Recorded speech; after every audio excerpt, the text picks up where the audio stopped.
Hello and welcome to another video by Rick Miracle Me in my series Freemasonry and Satanism. Think about the name of this series, Freemasonry and Satanism. Maybe I should have called it Freemasonry and Zionism, or Freemasonry and Lucifer, Illuminati, secret societies, world domination, new world order, new age. But it is what it is. I called it Freemasonry and Satanism, and it seems to be working. My investigation continues, and it gets bizarre and bizarre.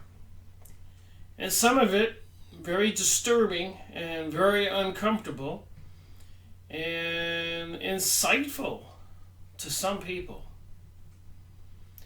I know that in Israel and other countries, they're banning Facebook users who promote information that's insightful.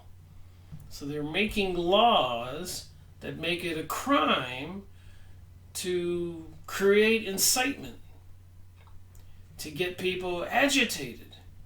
They're probably going to say it's causing world unrest, disturbance, turmoil, shootings, suffering, chaos, and anarchy, incitement. But is it justified? So the book today, it's a PDF book I read about online. I've been watching a video or two, as I usually do, continuing my research and reading books and paying attention to reality, the weather, the economic situation, stock market bouncing around, threats looming of a crash, Bitcoin,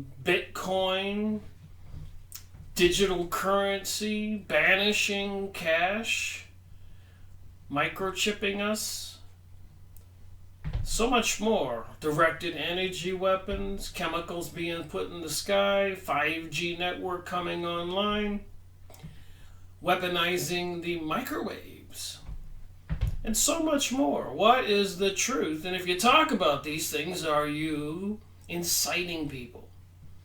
And if it becomes illegal to be the dispenser of incitement, the truth, will we be arrested, imprisoned, re-educated, and those who don't comply, beheaded, neutralized, killed, discredited, destroyed? It's not a small thing, but who's behind all this? There's the problem. So one particular video I've been watching that seems to have created a little bit of stir is E. Michael Jones, author of The Jewish Revolutionary Spirit and Its Impact on World History. That's quite the title. And a video and another book is A Goy Guide to World History. So who's a Goy or Goyim? Apparently they're non-Jews, also called Gentiles, and called Gentiles in the Bible. I've been working on my second half of Acts, the 5th book on the New Testament. That video, I've already pre-read all the material, but it clearly talks about Gentiles and Jews. So if the Bible can talk about Gentiles and Jews, why shouldn't we? That shouldn't be incitement. We should read the Bible, don't you think? But no, there are a lot of people these days that say, no, you shouldn't. It's a pack of lies. That's what the deceivers and the deception is all about. Destroying Christianity, which they were trying to do for hundreds of years. Even after the French Revolution, they tried to purge Christianity. Even after and during the Russian Revolution, where apparently 100 Christians and other good people were killed. Not the Jews. At least not the Jews who were behind the revolution or cooperating with it, there were some Jews, Orthodox Jews, God-fearing Jews, who fought this Zionism, globalism, New Age, New World Order, and they were victimized and killed also. I'll agree to that. But a Goy guide to world history, and so when I read these documents and watch these videos and I come up with an idea for another book, I say, I gotta talk about this. And the topic, the book, or the series of books, in this case, is Studies in Prejudice. What causes prejudice? Should you be prejudiced against all the incoming Arabs that they're bringing in the middle of the night? Most people don't even know about that. They convert some mail or shipping companies' planes into passenger planes. You can look this up on the internet. And fly them into New York or Pennsylvania and distribute these Arabs from these countries that are being destroyed. They're dispensing and dispersing them in small towns around the USA. And of course, it's disturbing these small communities. And the people who control the Federal Reserve, our banking system, the banking system that creates the money and controls the other banks, they can just print all the money they want. And what that does is it dilutes the money and property values of what we have. So they don't have a money problem. They can just print it and bring in these Arabs and other people. And I'm not targeting just Arabs, but in this case, should we be prejudiced about them coming and changing our communities? Should we be prejudiced against the New Agers and the gay marriage and transgenderism and homosexuality being promoted, and even pansexuality, sex with anybody, anything, anywhere? Should you reject that and be prejudiced against that? How about Jewish people? Should you be prejudiced against Jewish people? Jewish people have been persecuted for 2,000 to 3,000 years. They've been banished and exiled from countries wherever they went. And according to my research, it's not all Jewish people. A good portion of the Jewish people are Orthodox, good God-fearing people and are opposed to being included with apparently these Reformed or Luciferic, Kabbalistic Jewish people into the occult. And the Kabbalah Jews were often called sorcerers, which is witches, and they have some kind of mystery religion. Should we be prejudiced about that? But a lot of it, people don't know what to think. They don't know what that obelisk means down at their city park or city square, in front of the Capitol building, in front of the Vatican, all over the world, towns and cities, they got the obelisk. It's part of the mystery religion. It's a symbol for Osiris. And his son was Horus, whose symbolism is the all-seeing eye on the back of the dollar bill. And there's a pyramid under the dollar bill, under the back of the dollar on the pyramid. So, how about when they open up the gates and they bring in all the people from Central South America and dilute the jobs or create a situation where these people will work for pennies on the dollar, forcing economic destruction in here in the USA and in Europe and elsewhere, intentional economic destruction. And even Alan Greenspan said before Congress during a hearing that that's a program that they were creating and operating, controlling. Economic destruction, intentional, to slow down the economy. Why would they want to crush an economy? And of course, the elite Zionist, bankster, Jewish folks, Illuminati, etc. This is verified. I've got books. I'll be making more videos on this topic, going over other books. taking over the USA money supply after not having control for 50 years and killing a couple presidents, poisoning a couple presidents. And then after they took it over in December 21, 22, 23, in 1913, over 100 years ago, they crashed the system 8 times. So they allow us, we the people, the goy, the goyim, the cattle, to get a little bit of wealth. Then they crash the system, and the things that we borrowed during our optimism and prosperity and growth, we can't pay back. So then we have to sell everything, pennies on the dollar, and they reap it all in.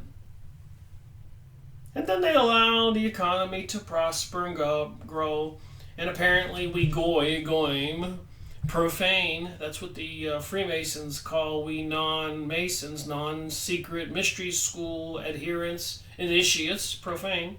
So Gentile, goyim, profane, cattle. They allow us to be optimistic, and we forget what happened before, and we start buying things, and house prices go up, and the stock market goes up, and everybody's giddy with luxuries and being happy. Then they crash the system. Everybody forgets. Should we be prejudiced towards those people? So anyways, there's this series of books during a study, Studies of Prejudice. So I thought I would read a little bit from Studies in Prejudice. I looked it up on the internet.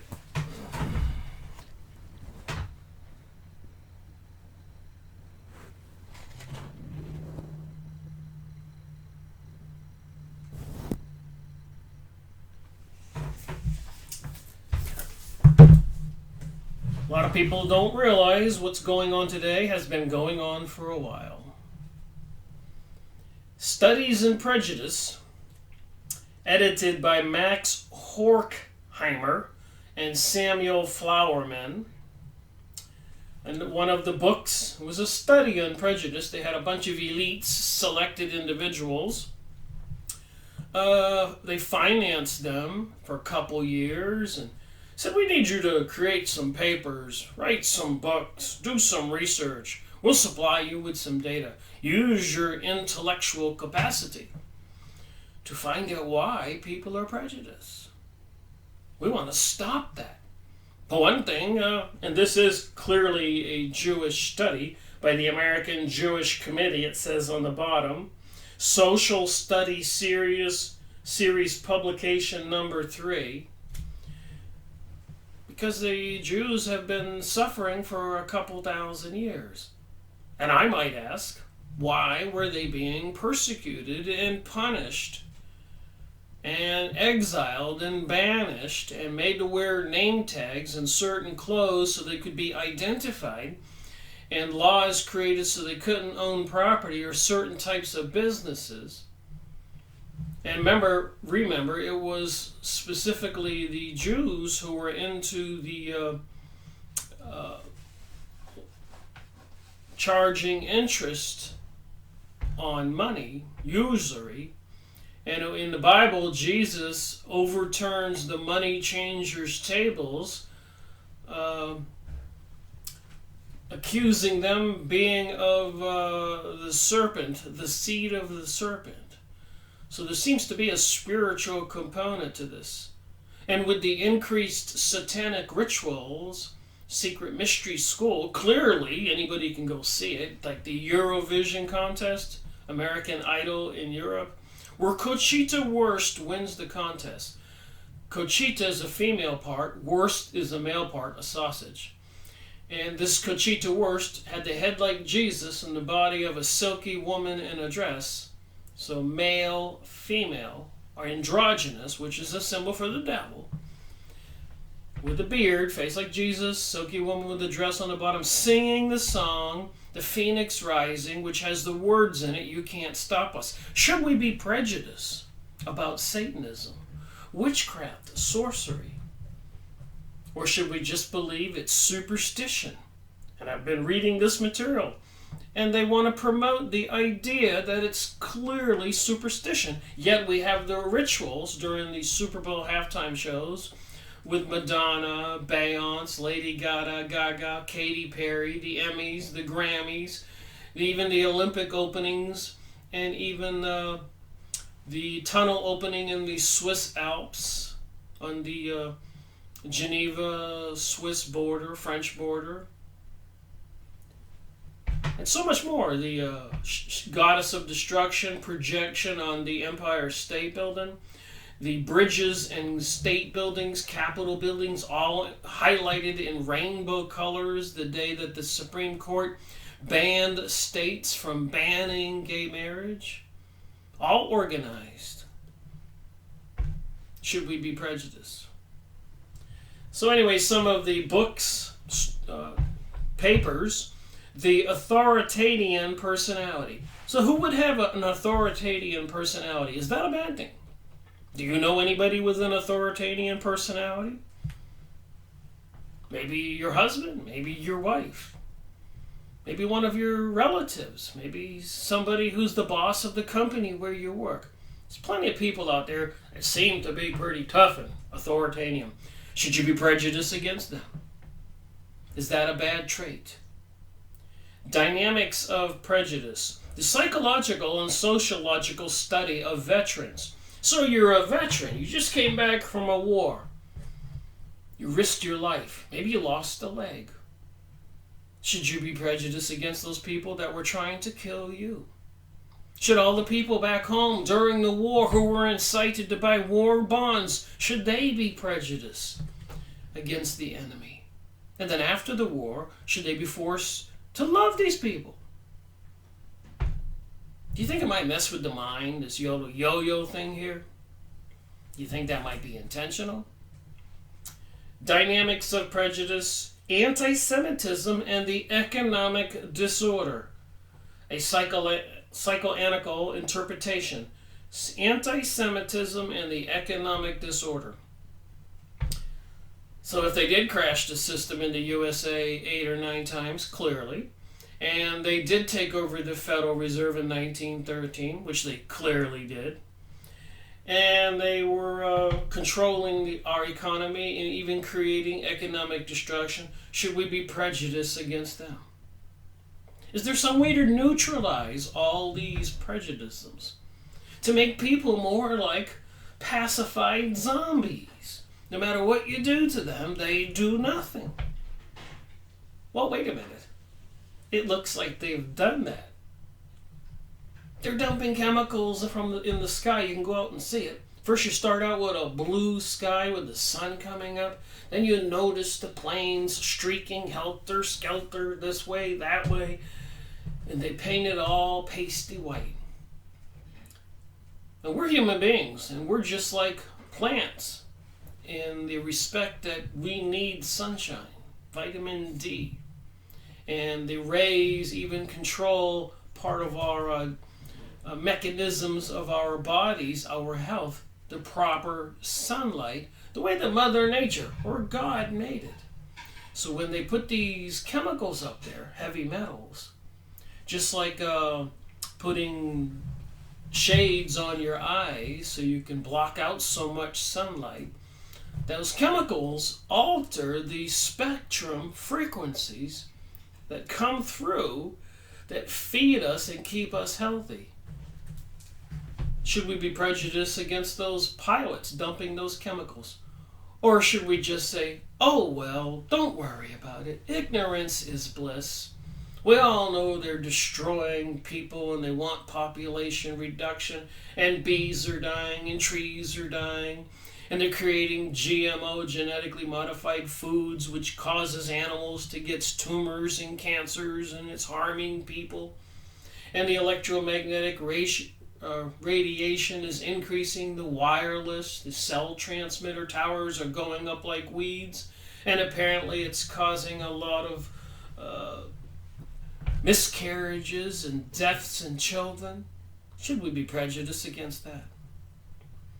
So when somebody takes a time and the money to figure out the mechanisms, the science behind prejudice, and they want to stop it. What will they do? I suspect they will do what they have done with all the propaganda and all the chemicals and taking over the school systems and the education systems and the pharmaceutical companies. And they will mess with us and alter us and mind control us to eliminate prejudices and the seed of it and the deception. Maybe people will wake up. Rehearsal for destruction. Rehearsal for destruction. A study of political anti-Semitism in Imperial Germany. Anti-Semitism in Imperial Germany. So what are they talking about? World War I or World War II? Obviously, it's World War I. World War II, excuse me. Because in World War I, the Jews were prosperous, had found their Garden of Eden, their utopia. They were prospering, they were growing, they were wealthy, and they were fleeing Russia. Why were they fleeing Russia? Because while in Russia, they were causing disruption. They were planning and doing things to try to bring about Zionism. And they had this burning desire to go back to the Holy Land and reestablish their kingdom that they lost thousands of years ago. And that was causing upheaval in Russia. So the Tsar, the leader, created some kind of laws called pogroms, not programs, pogroms, P-O-G-R-M-S, to curb all the disruption. And so a lot of the Jewish people didn't like the pogroms because it was harsh on them. And so they fled to Germany, where they had found safe refuge during and before World War I. So 100 years of turmoil in Russia and elsewhere. And they were fleeing to Germany, who was prospering, probably also because all these Jews were living in Germany and were industrialists, grabbing Jewish people, trying to create wealth and empires and all that. So Germany was rising up with them. But then during World War I, when Germany was winning the war, some Jewish elites in New York City and London and different parts of the world came up with an idea. Because the German leader wouldn't go along with helping them get the Palestinians land to create the state of Israel, to bring about some biblical prophecy and for them to get their sacred homeland back, to reestablish their kingdom. And of course, Russians, the Tsar and all those people weren't cooperating. So when Britain was losing the war in World War I, they had said, hey, we can turn this around. We control world leaders. We have world wealth. We even have world wealth in Germany and all kinds of people that can spy and operate. And we'll turn the tide, Britain, and you can win the war. But in return, we want the Palestinians' land. And that was called the Balfour Agreement. Please don't believe things I say. Go look them up. You should have a notebook and take notes like I do. And so, should those Germans, should they have been prejudiced for that betrayal after World War I during the Versailles, however you say that word, treaty hearings after World War I, where Jewish elite from all over the world, according to my research, scurried over there to be in control of these German hearings, trial, and treaties, whatever goes on after a war when you lose, and reparations, money they said the Germans owed for causing all the destruction around the world for World War I. Should the Germans have been prejudiced against the existing Jews in Germany after World War I? And could that prejudice have been encouraged and promoted before and during and after World War II, especially during? Could it be used? Did they have a plan? Is it part of this New World Order? World Revolution? It seems so. It's a part of some kind of secret mystery religion. It seems so. Is this part of what is the Satanist, Luciferic, Ra, Osiris, Isis, Horus, Moloch, mystery religion? It seems so. But people can't grasp that. And Prophets of Deceit, a study in the techniques of the American agitator, by Leo Liventhal and Norbert Gutterman. This was all published in, the studies were done in the 1950s. So let me read on here. At this moment in world history, remember 1950s, anti-Semitism is not manifesting itself with the full and violent destructiveness in which we know it to be capable. Even a social disease has its periods of quiescence,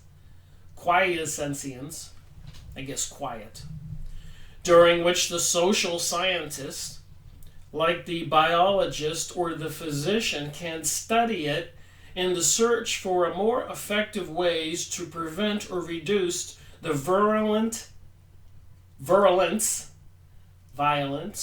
of the next outbreak.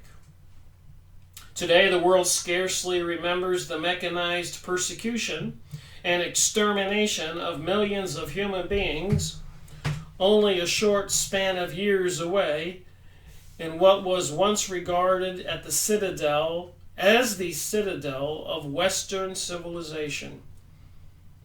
So Germany, with all those Jews who had fled Russia, had created that area in Europe to be quite prosperous. The citadel of Western civilization in this book. Yet the conscience of many men was aroused. How could it be? Remember World War I, this was not the case. There was no targeting of the Jews in Germany. But it was the Jews in Britain who made the deal and had the Jews in Germany participate in the betrayal of Germany. But they had a bigger goal that's been going on for quite a while, Zionism. How could it be, they asked each other, that in a culture of law, order, and reason, there should have survived the irrational remnants of ancient racial and religious hatreds? Ancient racial and religious hatred. So they're talking about anti-Semitism.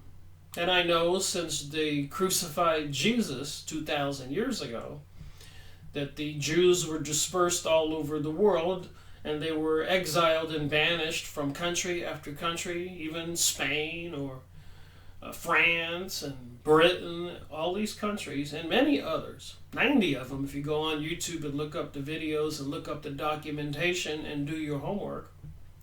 And even before that, since Moses. Why? Even when they were rescued or led out of Egypt, the Egyptian slavery with Moses, 3,000 almost years ago, plus or minus, they were exiled to wander in the desert for 40 years. Apparently because on their way out of Egypt, on their way to the promised land, the land of the Canaanites, that some spiritual entity that glowed, that was housed in the Ark of the Covenant, this box they built. Anyways, when Moses went up to the mountain, Mount Sinai, to talk to this burning bush or glowing light, and gave him the 10 Commandments, and Moses came down the hill, many of the Jews, I don't want to say all, had gathered together all their gold and had made a golden calf and were performing the drunken orgy ritual, satanic ritual. Moses got very angry and smashed the tablets, Had to go back up to the mountain to get 2 more. I think it took them 40 days. It was all these 40s. And then they had to wander in the desert for 40 years for persecution. So again, the dispersion, the wandering of the Jews for 3,000 years. And now they're saying the irrational remnants of the ancient racial and religious hatred. In this book here in 1950, when they're talking about after not World War II, but they're not discussing the motive and rationale for any kind of anger or resentment because of World War I and the betrayal that caused Germany to lose the war and to be severely punished. When again, I'm reminded that Germany was the place of refuge for a lot of the Jews fleeing Russia.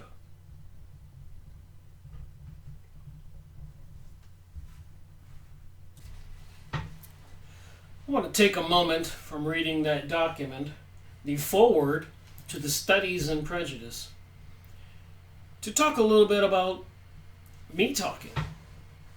When I say these things, where do I get it from? I've been making videos since September 2013, and I started my research in 2005 when I had a big 0 birthday. And I went to Costa Rica on the Pacific Ocean, Jaco Beach. I was the only American at the tiki bar drinking a beer, El Presidente. Just got interrupted. My phone rang. So there I was sitting at the tiki bar. I was the only American at the tiki bar. And Germany, Holland, Argentina, Canada, that's where all the other people were from. Mexico, Brazil. And they were talking about their countries and their families and their lives. Not a peep about America, the USA. Didn't bother me. But just an observation, the United States is not the center of topic amongst people in other countries in the world, as much as people in this country seem to think that we are. Then somebody said, "Where are you from?" I said, "Well, I live in Florida. I grew up in Maine. Go back and forth to North Carolina, whatever." And they said, "We feel sorry for you Americans. You don't know what's going on in the world." Anyways, that began my curiosity. I wanted to know, WTH, what the heck's going on in the world? And that was 2005, and of course that was after 2001, 9/11. And my business was suffering. A lot of people's financials were roller coastering down instead of normally growing. And there was talk of people losing their homes in Germany, and Canada, California, Florida, all over the world. And technically speaking, it didn't take a whole lot of common sense for me to say to myself, there can't be stupid people running countries all over the world and everything is collapsing. Somebody's got to be doing this, and why are they doing it? Why did they do 9/11? And I didn't know anything about World War I, World War II, or any of the things that I have talked about since I began my research. So I have a few pages here of the videos I've made. Thought I'd look at it for a minute and see the perspective of what I did compared to what I'm talking about now. Studies in prejudice. Where would the prejudice against certain peoples come from? So the very first video I made was on the Freemasonic Bible, which clearly has the Ark of the Covenant inside that video, that Bible. You can go watch my videos or go get a Freemasonic Bible. And the menorah, the 7-stick candlestick, and the griffin, the lions with wings. And so all these indications of King Solomon's temple, even in the Freemasonic rituals to get your first, second, and third degree, they talk about these things. King Solomon's temple. So that was the first one I made. The next second video I made was the Illuminati, written by a Jewish PhD author in Canada, Henry Macau, The Cult That Hijacked the World. And then the 7th video series I made on the book Confessions of an Economic Hitman. So apparently John Perkins, according to my video that I published, you can go look up on YouTube, my channel, series number 7, Freemasonry and Satanism, book review 7. He talks about these elites talking leaders of countries all over the world into borrowing money they knew they could never pay back. They were intentionally bankrupting countries to bring about this globalism. Apparently, the USA now, since 1933 maybe, you can look it up on the internet, don't believe me, is under bankruptcy proceedings. Just like if you went bankrupt, they take control of your money and your property to liquidate your assets to pay for the damages. And so since they took over the Federal Reserve in 1913, apparently it only took them 30 years to bankrupt our nation. I think the taking over of the financing or the USA's financials by creating the Federal Reserve, which is not federal, and using that money to finance World War I. This was all done by the Illuminati Zionist elite and their associates, which could be people of any religion, people going towards the dark side, who are into perverted activities or greed and other things like that. Bad people. So, Confessions of an Economic Hitman, number 8, The Protocols of Zion, apparently a book detailing the elite Zionist, Jewish, Illuminati, mystery school, parties, people, communist plan for taking over the world. Go watch my video, series number 8. The Bloodlines of the Illuminati, Fritz Springmeier. That tells all, names the families, Rothschilds, Rockefellers, and Collins, and DuPonts, and Kellogg, and Morgans, and Schiffs, and so many more. Just to point out where I got this information that I talk about when I'm looking at the book Studies in Prejudice.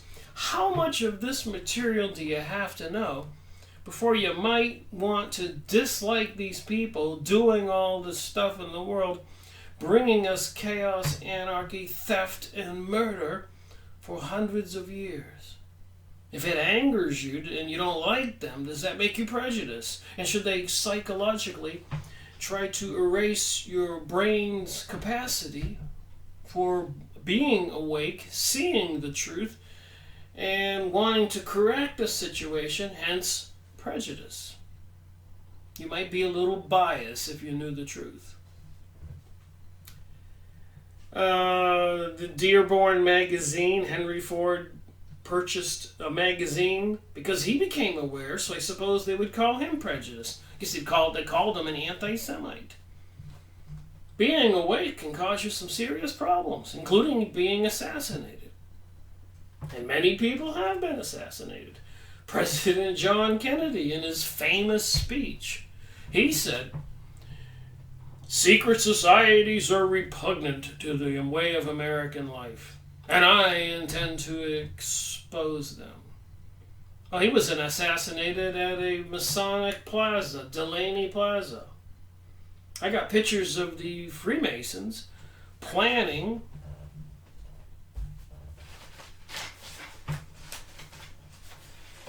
on rebuilding King Solomon's Temple. Just have to go through my stack here really quick to find one.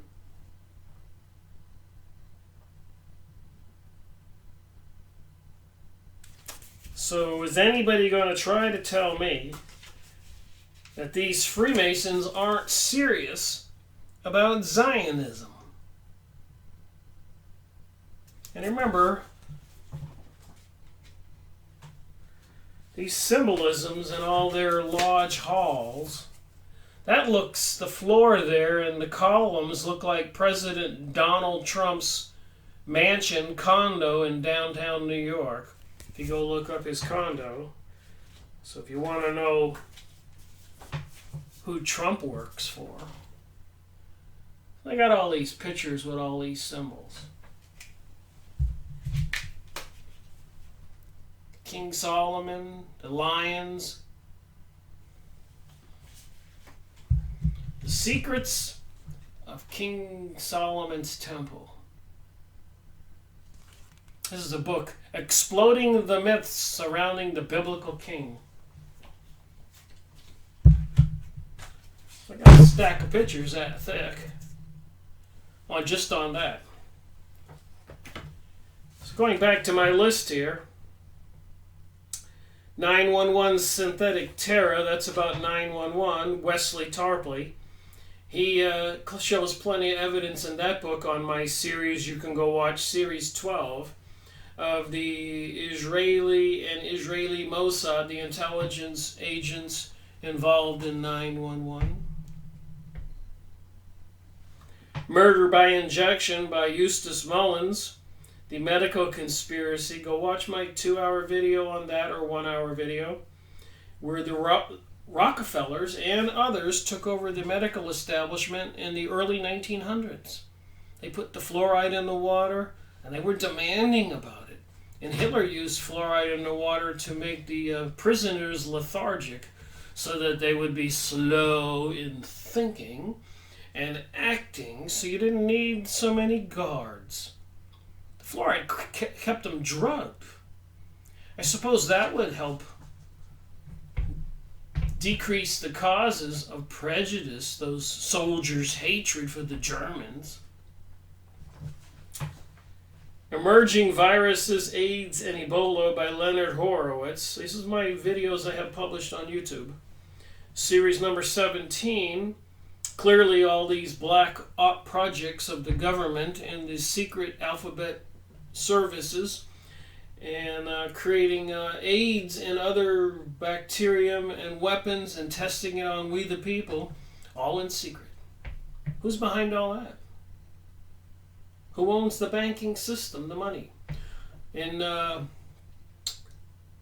Letters on Freemasonry by John Quincy Adams, President of the United States, that'll be on this list in a minute. He talks about 100 years ago plus that the Masons decided that never again would a non-Mason be president or senator or representative in the United States. So when we get the option to vote for a Democrat or a Republican, both of them are probably from some secret mystery school organization, whether it's the Council of Foreign Relations, the Knights of Malta, Knights of Columbus, Skull and Bones, George Bush, Freemasonry, Rosicrucian, Abraham Lincoln, and so forth. We're still picking one of them. All right, Clouds of Secrecy, another book by Leonard Cole about testing all these chemical weapons on we Americans, and I suspect they were doing it to people all over the world. Even parking a ship off the coast of California and gigantic fans or pumping it into the prevailing wind, biological weapons to go ashore. What are we dealing with here? Should you be prejudiced against them? Letters on Occult Meditation, so they're into psychic research. And The Truth Shall Set You Free, David Icke. I got numerous of his books talking about these conspiracy entities and the activities. The Cult of the Alt-Seeing Eye, series number 21 of my series. The Book of the Law, Aleister Crowley, clearly identifying the mystery school and the evils behind it. Dungeon, Fire, and Sword, John Robinson, Series 24.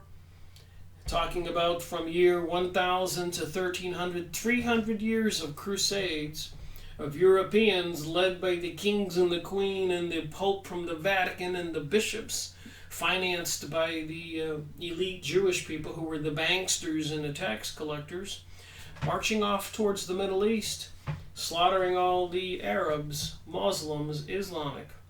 Two different groups, the Sunnis and the Shiites. And then if the Shiites were in power, like if we had the Democrats in power, these crusaders would finance the Shiites, whichever wasn't in power, to destroy the Sunnis if they were in power. And if the Shiites were in power, they would finance the Sunnis so they could be in power.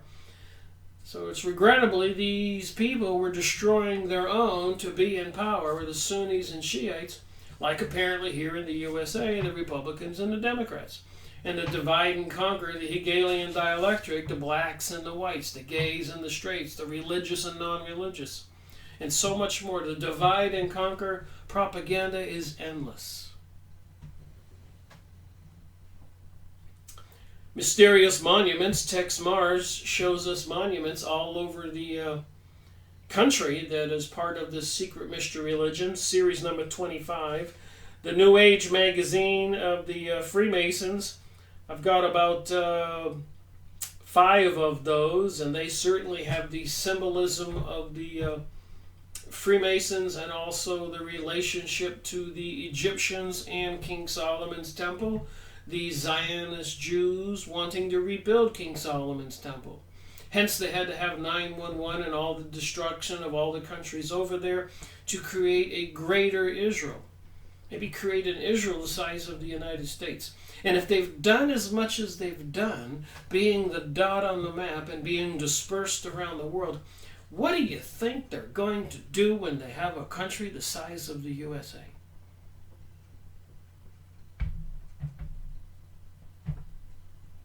These people and their religion, and not all Jewish people, but 2,000 years ago, when apparently an entity came from God's world, a spiritual entity inside the body of Jesus, to teach mankind.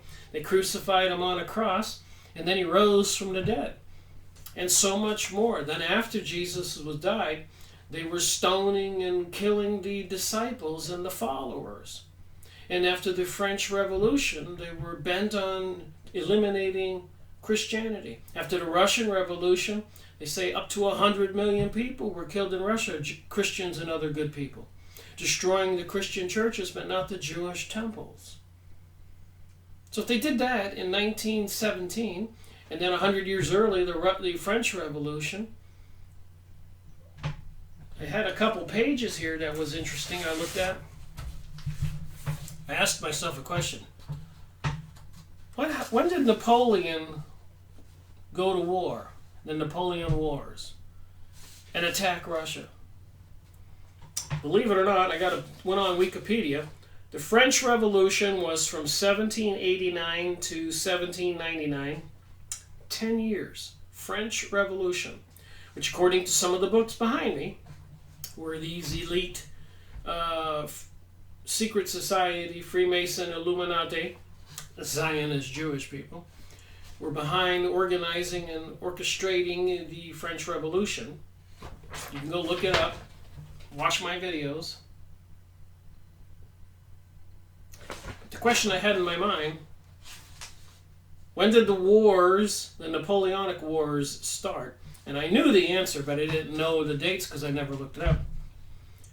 But it was right after the French Revolution when they took over France. Then they had the Napoleonic Wars.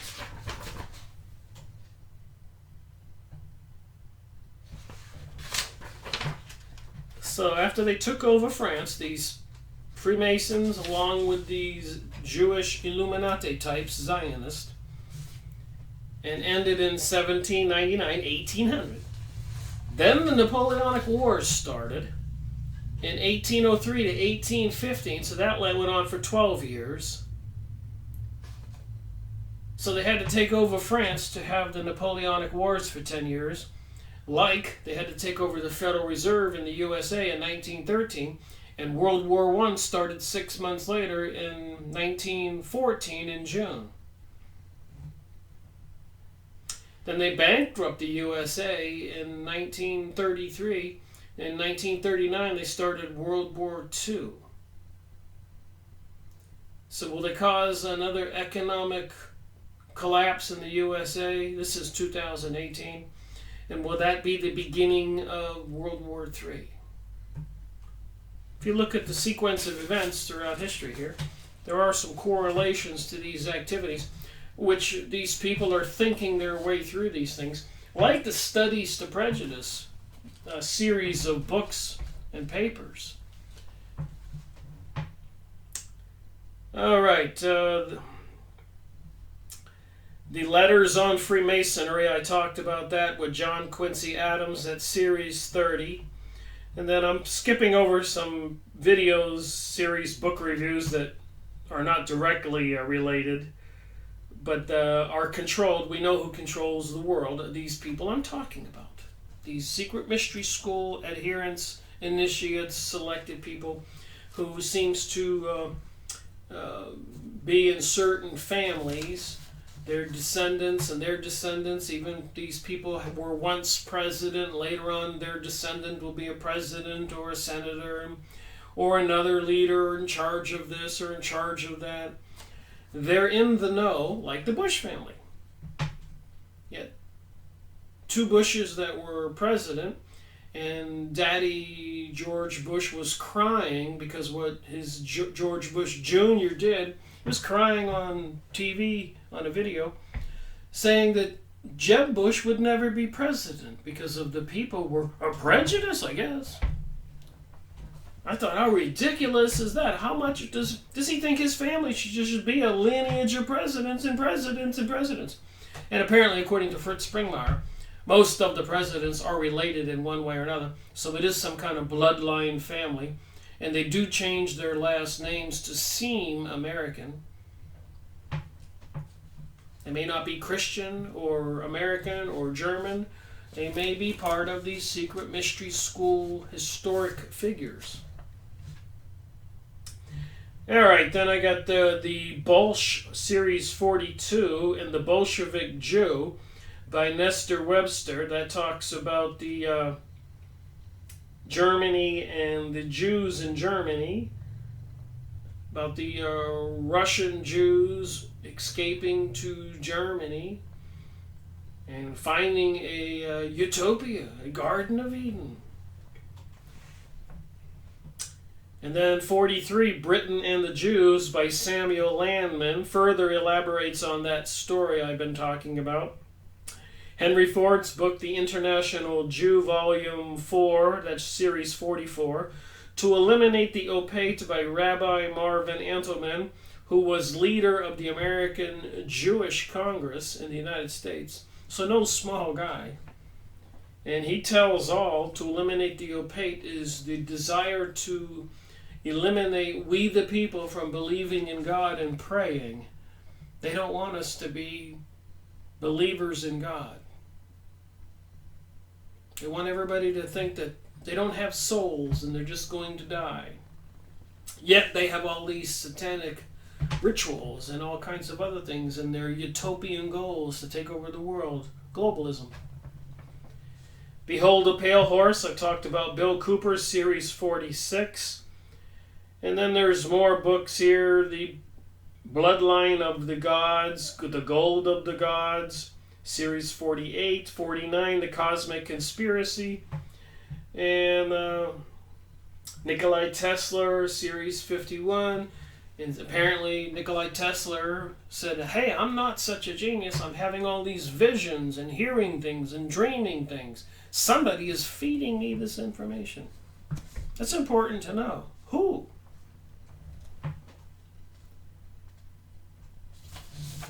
So that was just one page out of 4 pages of my videos I just looked at that was related to this topic I'm talking about. There's a list of these on my website, rickmiracle.com. That's the second page of my videos on YouTube, Freemasonry and Satanism. That goes up to 102. This is the third page of my videos, and you can see some of these. There's more than one video. And the fourth page, up to 185, the video I'm making today, is 186. So probably 2/3 of these videos, these books I went over, almost 200 books here, are on this topic I'm talking about when I talk about this topic of the Studies in Prejudice. So let me read some more from this. How could they explain the willingness of great masses of people to tolerate the mass extermination of their fellow citizens? So that's in the foreword to the Studies in Prejudice, which you can go look up online and find a couple websites with all these studies and books. But you have to use discernment when you read them, because when I read this sentence, how could they explain the willingness of great masses of people to tolerate the mass extermination of their fellow citizens? Well, I'm thinking about the French Revolution, with the secret society, Freemasons, Illuminati, Zionist Jews apparently organizing the revolutionary activities and mass extermination of fellow citizens. And then I'm thinking about the Russian Revolution after World War I, where they killed 100 million plus or minus people in Russia, Christians and other good people, by the Bolshevik Jews, apparently the secret societies. How could the people tolerate the mass extermination of their fellow citizens? That was 100 million. Admittingly, in an Israeli newspaper, 25 million. And they talk about 6 million being killed in the Holocaust in Germany. 25 million in Russia. How many in China by the communists, the secret mystery school adherents? The French Revolution. What tissues in the life of our modern society remain cancerous and, despite our assumed enlightenment, show the incongruous activism of ancient peoples? So, incongruous activism, incompatible, non-conforming, disagreeable reappearance of some remote ancestral characteristics. So apparently, with this new age, the return to some golden age, is an incongruous activism of ancient peoples. So these ancient peoples are reemerging, and they are incompatible, nonconformist, and disagreeing with the rest of us. Hence, they have to figure out how to eliminate our prejudice. And of course, with all the propaganda of the New Age, people are even tattooing their entire physical bodies with skulls and demons and all kinds of other insanity. You think they've actually convinced the people, after they took over the educational system and feeding people heroin and other drugs, and the people don't want to believe in Jesus or Christianity or religion or family values anymore, vying for and going for transgenderism, homosexuality, gay marriage, TV programs everywhere. Crazy enough, even on those TV programs where they show people remodeling homes, many of the couples are two women or two men, even with kids. They're trying to normalize that thinking. I suppose that might be a way to eliminate prejudice, is if we all turn towards the dark side. And apparently at the end times, up will be down, down will be up, good will replace bad, and bad will replace good. That's a way to get rid of prejudice. And what within the individual organism responds to certain stimuli in our culture with attitudes and acts of destructive aggression? Well, 911 had a whole lot of people standing in line to join the military to go kill Arabs. Certain stimuli. That was in 2001. This study was in 1950 for a couple years. The Hegelian dialectic. They have to do these false flags. They have to deceive us and fool us.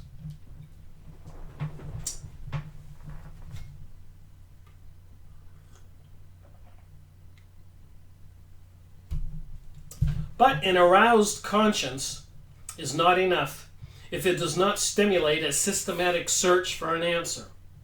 Mankind has paid too dearly for its naive faith in the aromatic effect of the mere passage of time, incantations have really never dispelled storms, disasters, pestilence, disease, or other evils, nor does he who torments another cease his torture out of sheer boredom with his victim.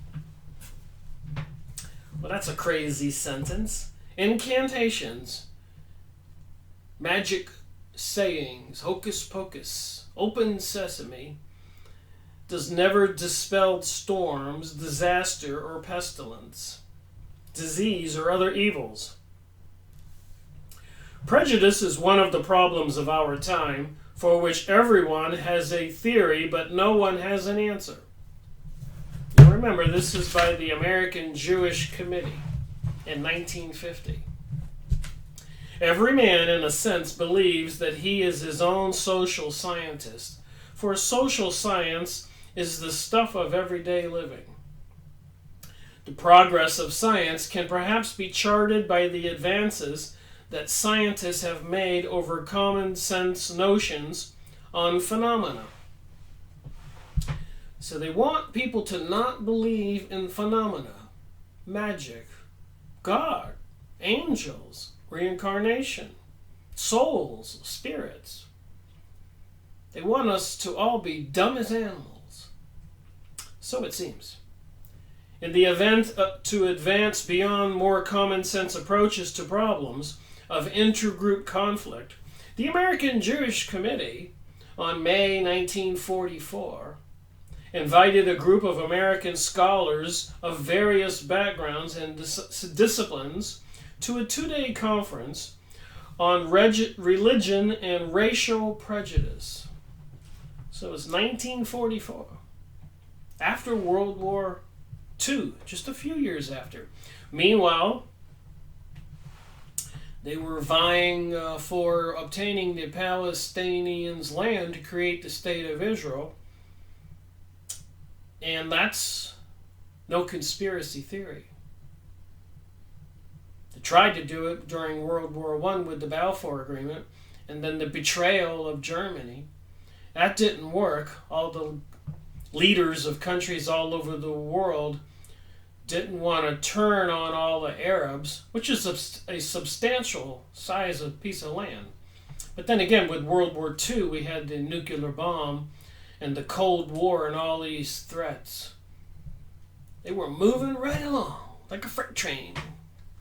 For this is globalism. Moving on. At this meeting, a research program was outlined which would enlist scientific method in the cause of seeking solutions to this crucial problem.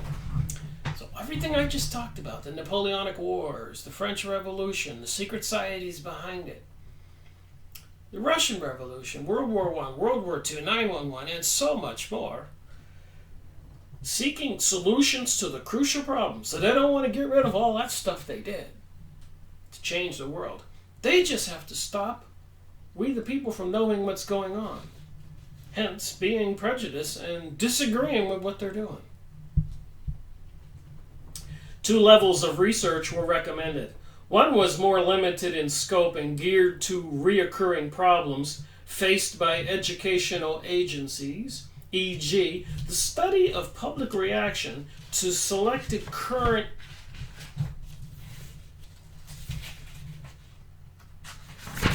events and the evaluation of various techniques and methods, such as those evolved in mass media and communication, as they impinge upon intergroup relationships. Wow! So they're studying and evaluating the various techniques and methods, such as those involved in mass media and communication as they impinge upon intergroup relationships. This is 1944, 1950. And I just got I stopped by the bookstore. Barnes & Noble, I think. And got the recent addition to Nexus magazine. crazy article in here about the Facebook, and by the year 2020, it will be the most powerful political control entity in the world. Facebook. But that's not what I'm going to talk about here. I'm going to talk about Facebook deleting user accounts at the behest of the USA and Israeli governments. So we're talking about the Zionists rebuilding King Solomon's temple, and all these other books, Protocols of Zion, Jewish Utopia, all those books I read about from one page of 4 pages of a list of books I made videos on, 200 books. So probably 150 of them are on this topic about this propaganda, this mind control, this activity for hundreds of years to bring about this world government. And if you're awake, maybe you're prejudiced. If you're blaming anybody. And if you talk about the government and its activities and creating false flag events and using and manipulating information about bombings and shootings to sway public opinion, maybe you're an anti-government belligerent. If you don't give up your weapons, if they pass laws to try to have all weapons compensated because of all these events that they are highlighting and publicizing in the media, then of course you'll be an insurgent or somebody. You'll be a criminal. And with Jade Helm 15 in 1915, where they were putting equipment and troops all over the country, using computer software algorithms that will determine who dies and who's imprisoned, using metatag data, phone calls you make, books you buy, things you say when they're listening to you on your cell phone, or even your TV, or whatever, iPad. They're collecting all this data and they know everything about everybody. Getting ready for something. 2015. And the computers will be making a decision who dies and who lives. Based, like I said, on the metatag data they collect. The beast computer system.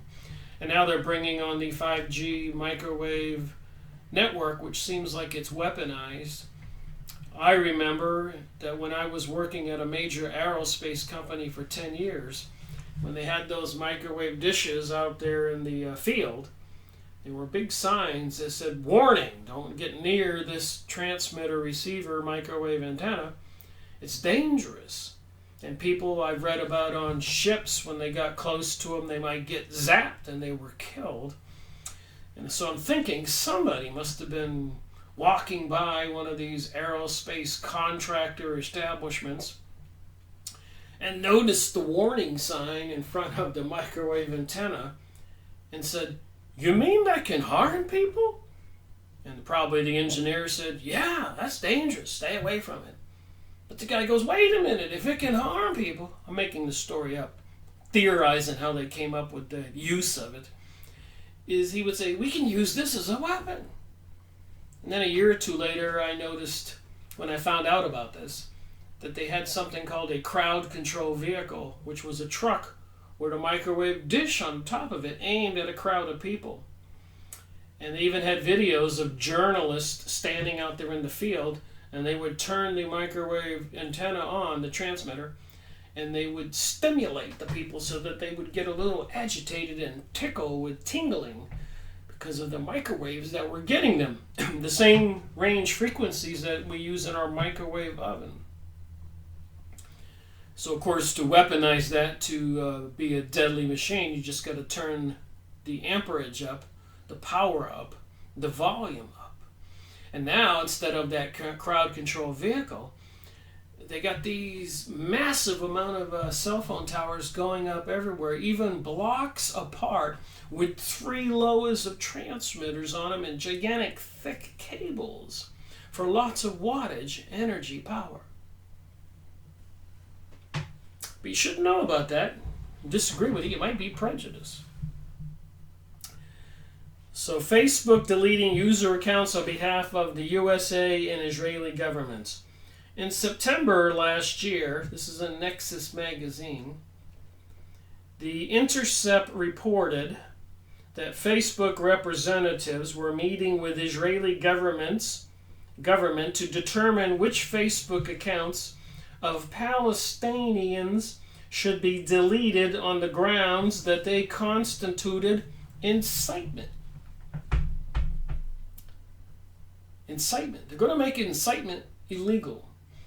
And in an age where the Luciferian, these Satanists, and these globalist criminals are taking over the world, wouldn't that be convenient if telling the truth, which would incite people, were to actually be a crime?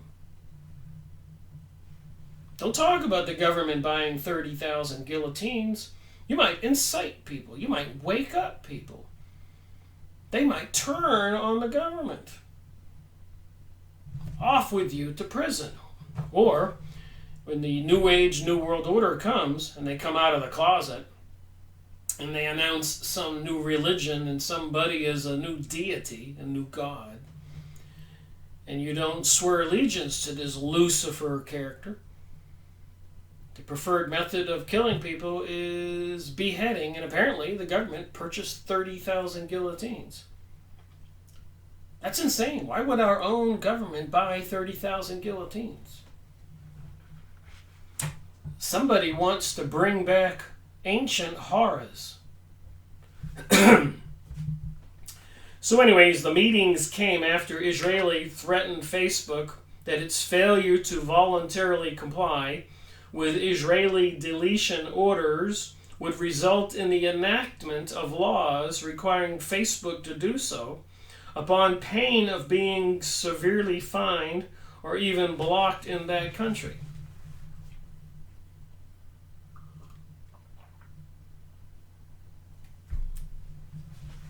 So apparently Facebook also had some serious involvement in the presidential election in 2016 with the President Donald Trump and Hillary Clinton. They really have ways of knowing everything about us and feeding information so that they can control the voting public. Mind control. The predictable results of those meetings are now clear and well documented. Ever since Facebook has been a censorship rampage against Palestinian activists who protest the decades-long illegal Israeli occupation, all directed and determined by Israeli officials. They don't want you to know this stuff. They don't want you to know what's going on in Syria right now. They don't want you to know that they're getting ready to switch on the 5G network. They don't want you to even look up and notice they're dumping chemicals, controlling our environment, geoengineering, or population warfare, creating toxins and other effects that are harmful to we the people. They don't want you to know that. The submission to Israel dictates it's hard to overstate. As the New York Times put it in December 2016, Israeli security agencies monitor Facebook and send the company posts they consider incitement. So I do know that they demonetized my videos on YouTube, and they've never paid me 1 penny. I think sometimes it said I had earned like $3.19. I never got anything. But they said my videos are not advertiser friendly. But then some of the advertisements I see that are on my videos or on other videos now, I don't think that they're people friendly. Even the TV programming, like I said, they're normalizing gay people to older men or women with kids, and they're trying to make something normal that not too many years ago 2/3 of the population or more were opposed to it. But they re-educate us, and they re-educate us, and they re-educate us. The school systems everywhere, even with movies, reaching in there for your emotions and your feelings, slowly turning on the tide, wearing us down. There is an end game here. I just thought this article was interesting to read about Facebook when I'm reading the Prejudice article by the Jewish American Committe. In the weeks following those Facebook Israeli meetings, reported The Independent, the activists Collective Palestinian Information Center reported that at least 10 of their administrators' accounts for their Arabic and English Facebook pages, following by more than 2 million people, have been suspended. So if anybody became a leader over there, even a person like me with a bunch of people who are subscribers, then they would be suspended, 7 of them permanently, which they say is a result of new measures put in place in the wake of the Facebook's meeting with Israel. Last March, Facebook briefly shut down the Facebook page of the political party Fatah, followed by millions, because of an old photo posted of former leader Yasser Arafat holding a rifle. Needless to say, Israelis have virtually free rein to post whatever they want about Palestine. Calls for Israelis for the killing of Palestinians are commonplace on Facebook.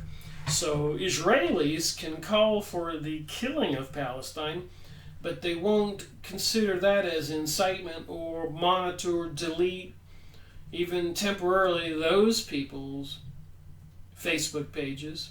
Just like in the Jerusalem Post, jpost.com. You can go read that newspaper. It's in English. It's like the New York Times or the Washington Post. But it's the major Israeli newspaper in Jerusalem. And read the press releases and then go down and look at the blogs. And you can see the hatred for we non-Jews, goy, goyim, which means cattle. That's what they say. They use those words in those comment sections. And their hatred for Jesus. And the things they say are just really nasty. In the jpost.com, the Israeli newspaper, and the comments by the regular citizens. Please go look. So the Israelis largely remain undisturbed, as Al Jazeera reported last year. That's another newspaper. Inflammatory speech posted in Hebrew language has attracted much less attention from the Israeli authorities and Facebook. One study found that 122,000 users directly called for violence with words like murder, kill, and burn. So the Israelis can say these things about the Palestinians. And it says here,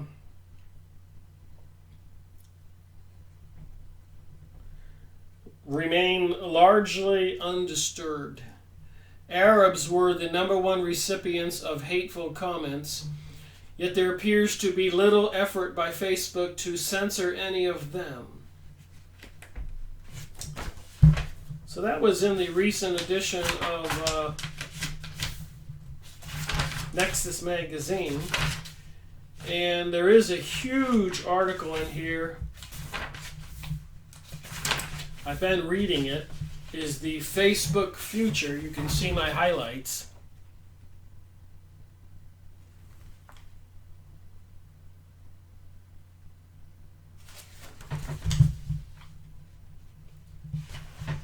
So they're using Facebook, who oversaw Pentagon influence operations in Iraq, one of which produced fake Al-Qaeda videos. So with everybody on Facebook and all that, they can pretty much give people messages and mind control suggestions and basically incite hatred. So they can incite, they can cause all this disturbance, something which they call social changes. This new age and new world order, the destruction of family values and Christianity. All right, back to my book. Just thought that would intercept and show that as it relates to what I'm reading here.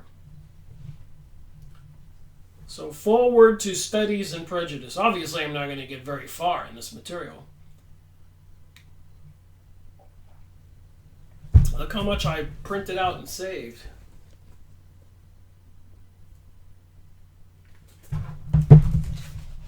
Has to be 100 or more pages. I'll just show you some of these pages. Things I have to read. Arab-Israeli tensions. The American Jewish Committe.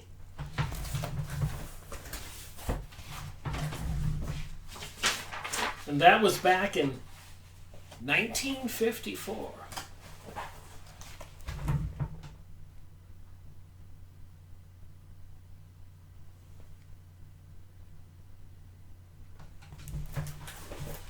I've got a long ways to go here to get through this material, but apparently for the last 100 years there's been serious attempts to try to defuse we the people from knowing the truth. And if you know the truth and you're pointing a finger at any particular group, even if they're Satanist or Kabbalist into sorcery, witchcraft, which doesn't exist, that's all superstition they want you to believe.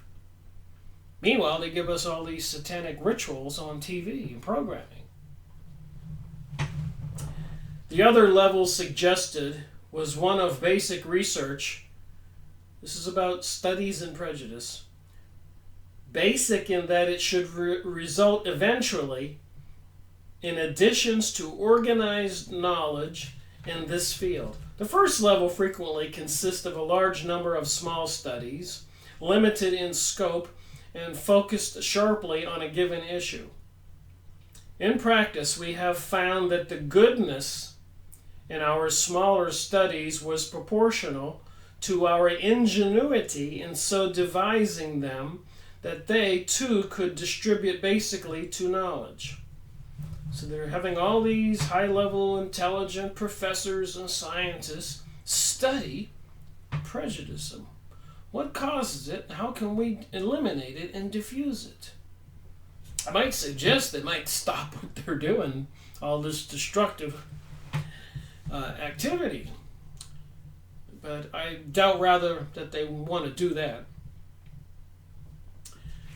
The chief difference between the two levels of research, sometimes loosely called short-range and long-range research, seems largely to be due to the immediacy of implementation of findings as program-related or unrelated rather than to differences in methodology, skills, and techniques. So these are some technical discussions on their study on prejudice.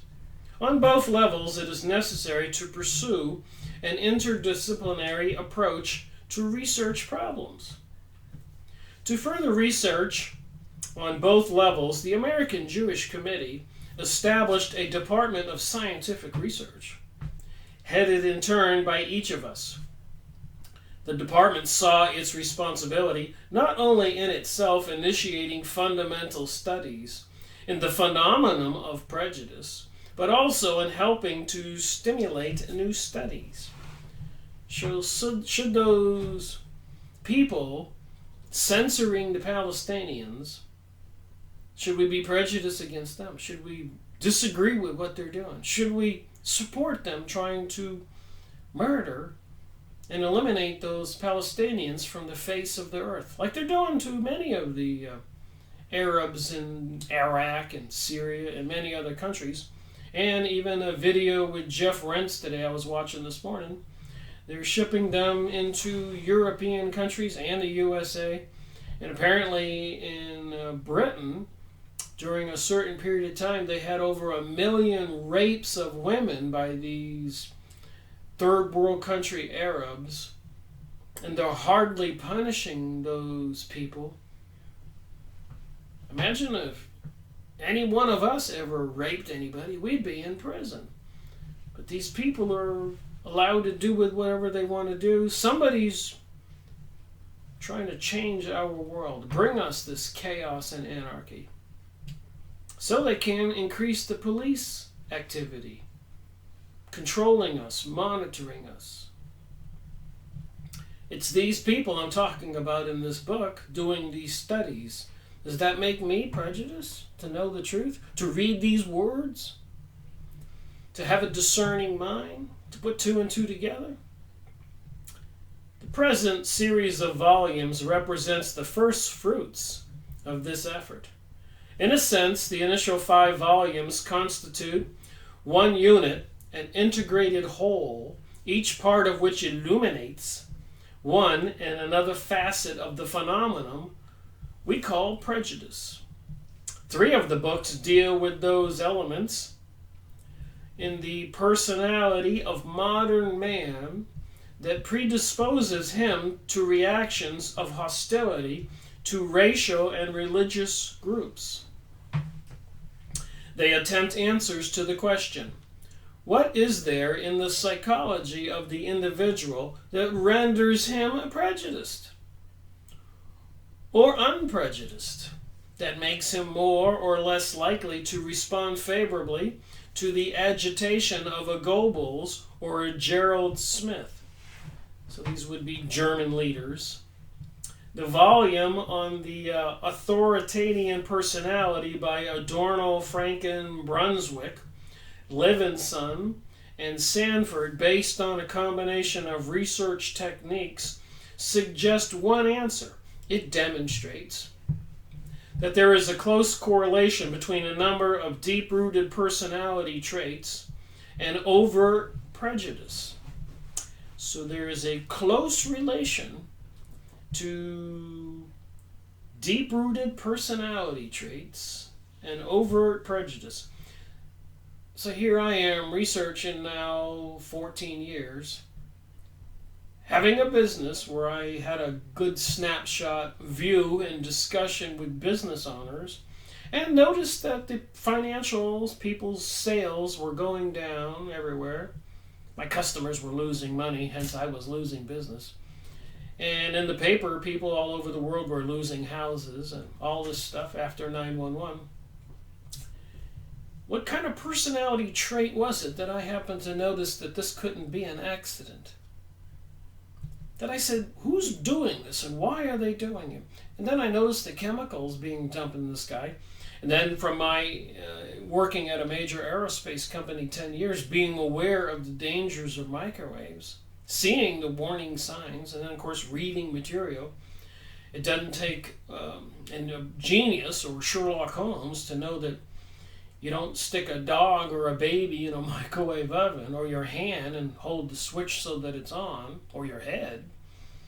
So why would you have all those transmitters everywhere with great big power cables within blocks of each other? In one particular place in my town, hovering over a school and a church, 2 of them, 1 block on each side. To me, I said to my friend in the car, I said, look at that, that's insane. There's this grade school right there with the school buses. The study has also succeeded in producing an instrument for measuring these traits among various strata of the population. So then you got Facebook that's monitoring everybody, kind of having algorithms to kind of ascertain what kind of character I am, you are.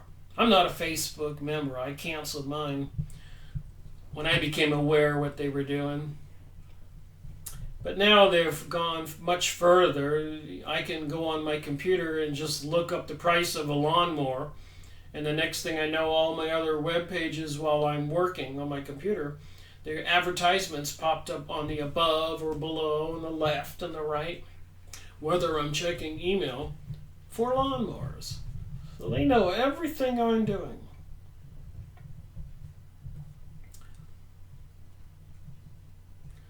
Within a more limited range of inquiry, the same question was asked with respect to 2 different groups.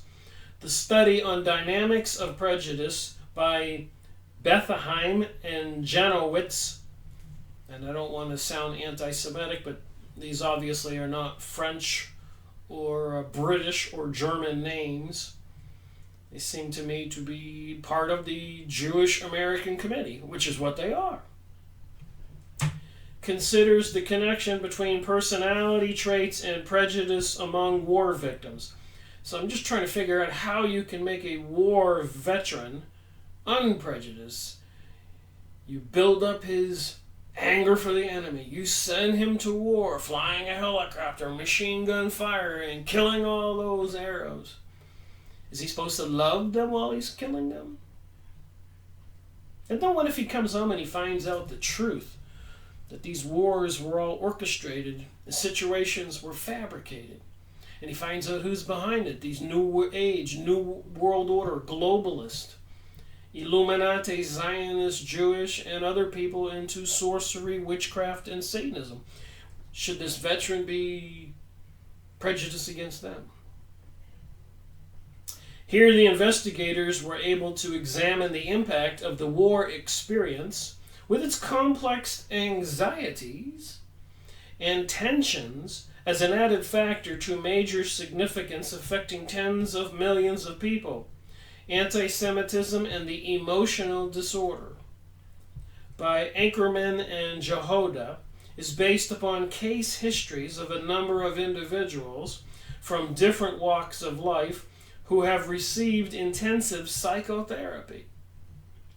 The special significance of this study lies precisely in the analytical source of the material, in the availability of the body of evidence dealing with the phenomena beneath the realm of the conscience and the rationale, and the illuminating of the correlation established in a more general terms in the basic investigation of the authoritative personality,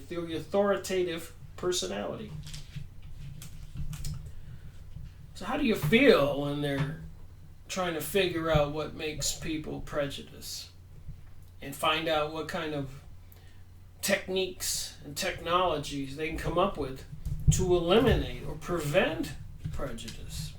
And my only suggestion is some of the things that they're doing to do that. Some of the re-education material in the school system, the drugs, the media, the TV, the radio. A lot of lies and propaganda. The other important factor in prejudice is, of course, the social situation itself, i.e. the external stimuli, just like I said. But it's kind of cool to read it in these scientific terms, in which the predispositions within the individual has reacted and continue to react. Nazi Germany is a vivid example of the effect of the social situation, and it is to the understanding of the roots of Nazi anti-Semitism and thence to the present task of democratic reorientation in Germany that rehearsal for destruction by massing is directed. Wow. Democratic reorientation in Germany. Understanding the roots of Nazi and anti-Semitism.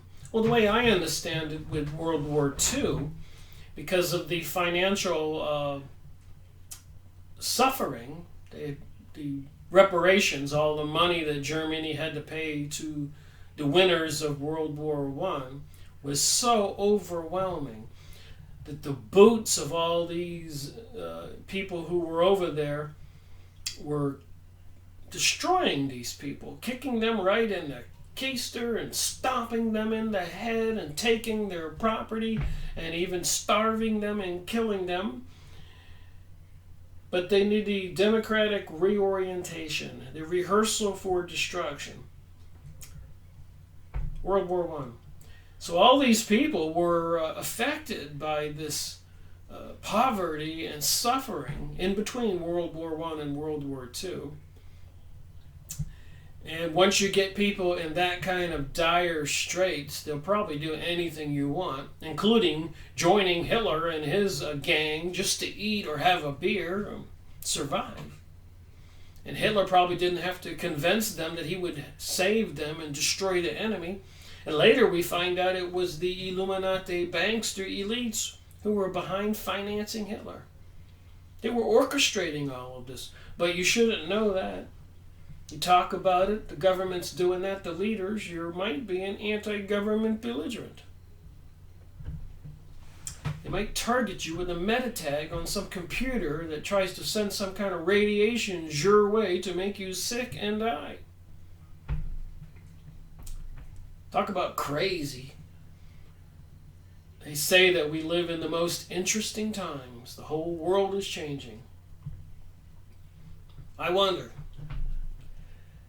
as mediator between the world and the individual psyche, the agitator molds already existing prejudices and tendencies into the overt doctrines and ultimately into overt action.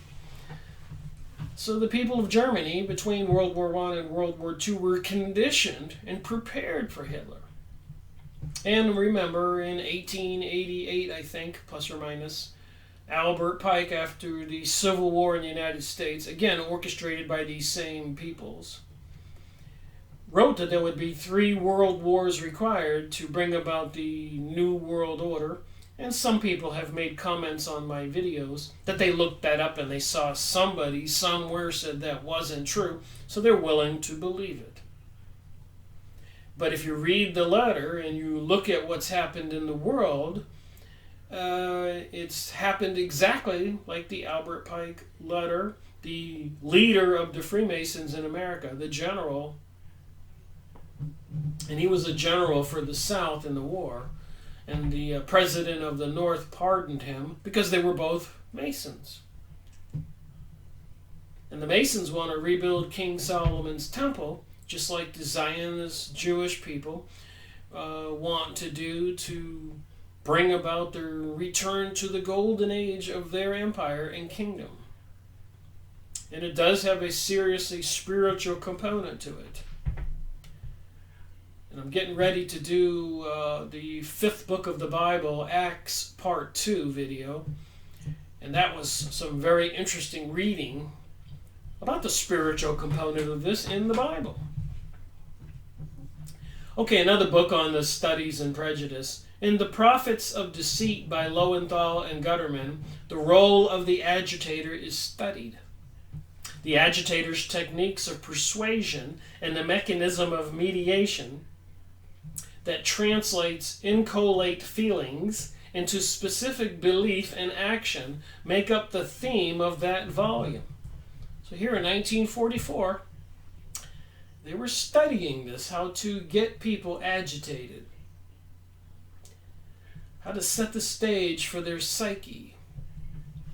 It may strike the reader that we have placed undue stress upon the personal and psychological rather than upon the social aspect of prejudice. This is not due to the personal preference of psychological analysis, nor to a failure to see that the cause of irrational hostility is in the last instance to be found in social frustrations and injustice. So they have to cause social frustration and injustice, just like they want to promote all this material propaganda for gay marriage. How dare those people be suffering all their frustrations and their injustices? They have people believing it. That's how they've been able to get those things to grow, the percentage of the population who's accepting it. And you can talk to people and they'll call you a hater if you're not for these things, regardless of what the Bible says. And if you know anything about history, even in the 1920s they had congressional hearings. They talked about infiltrating the education system, the economic system, the medical system, everything to change the social thinking. We the people. Our aim is to not merely to describe prejudice, but to explain it in order to help its eradication. I guess you could eradicate prejudice if everybody joined the dark side. If everybody was for gay marriage and for child pedophilia, sex with children, and for pansexuality, sex with anybody. Even probably bestiality, sex with animals. And even robots now they're making sex with robots. Hey, want to get rid of prejudice? There's no God. Everybody can be sinful. Do whatever you want, like Aleister Crowley preached. Look at series 21 of my video series, Freemasonry and Satanism. The Book of the Law, Aleister Crowley, known as the evilest man alive. You don't even want to find out some of the things that he did. Well, my 2 hours will be up shortly, so I want to take a look at this material that I put together to give any of my viewers a shortcut to go look at this material. Obviously, I'm only going to read a couple pages. I keep throwing in my comments. So, quite a few pages on this Prejudice. That was page 7 I left off. Then there's a preface. And then there was this website I found which was very interesting. So that was 15 pages there on that Studies to Prejudice. You can go look up. It's only 15 pages and I printed it out here. You can read everything I want to read. But then I found another website called AJC Archives. So the American Jewish Committe Archives.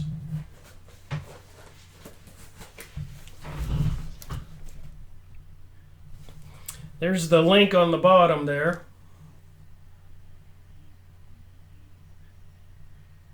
Just type in www.ajcarchives.org and it'll take you here. And it has a calendar of events and part of their studies. So I thought I'd look at this for a minute. And it has the 1950 Studies in Prejudice here. These are the different papers or books that came out of the studies on prejudice.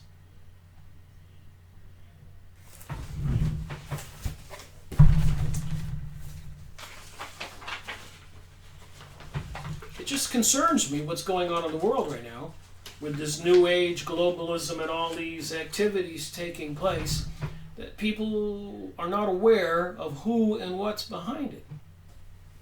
And how long this has been going on, and they're trying to wear us down, and they are.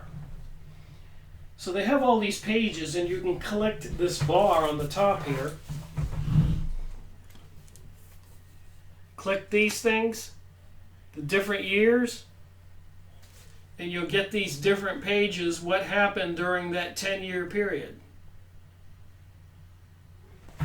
I printed out all of them, so I'm going to cruise through them pretty quick here.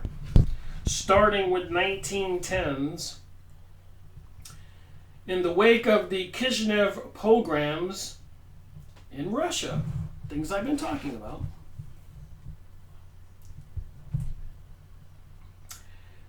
Cyrus Adler, Jacob Schiff, Meyer, Schuggenberger, Lewis, Marshall, and other prominent leaders of the American Jewish Committe established the American Jewish Committe to advocate the defense of Jews everywhere. This was in 1900s. That was in 1906.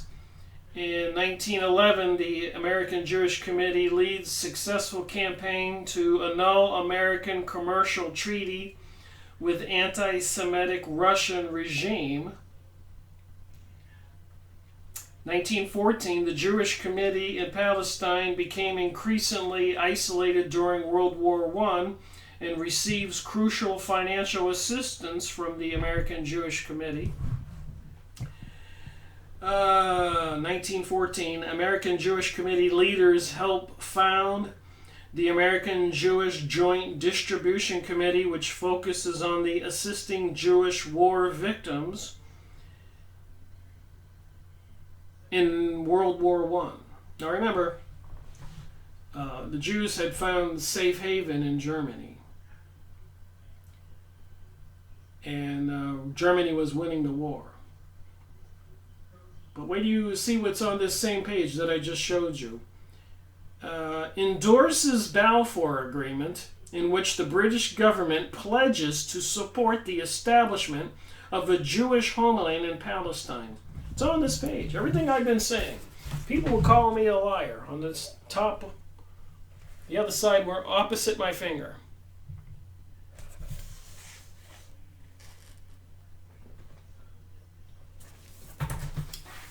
How much of this, and this is an American Jewish Committe website. All right. 1913, the AJC, American Jewish Committe, assumes responsibility for preparing the American Jewish Yearbook, which quickly becomes the book of record on Jewish life worldwide. Darn with the rest of us. It's all about this globalism, this utopia, these Jewish elites, and the mystery school adherents, Kabbalistic, sorcery, witchcraft.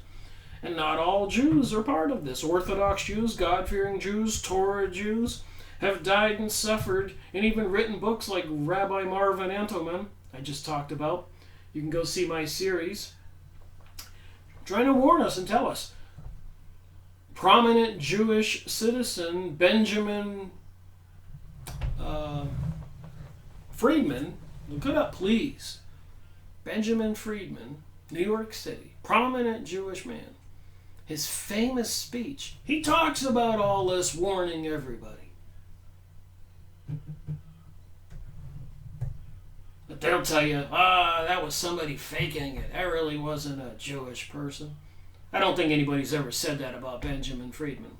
But they don't want you to go listen to his speech, or President John Kennedy's famous speech. Just put that in your computer and listen.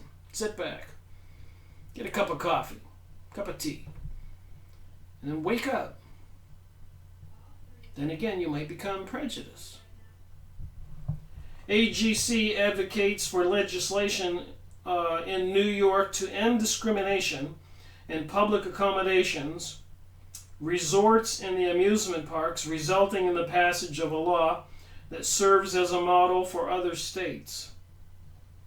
The AJC delegation, led by Louis Marshall, plays leading role in the Paris Peace Conference decision to include minority protected provisions in the post-World War I peace treaties.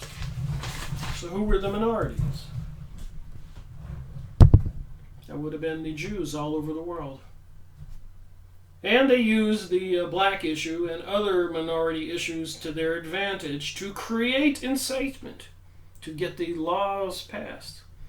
But now that they are where they are today, they can't have me or other people creating incitement, pointing out where the end game is. All right, now I click the icon. You can go look at this AJC website yourself and do this. For the 1920s. So the 1920s, they secured from Henry Ford a repudiation of the anti-Semitic he had supported for years.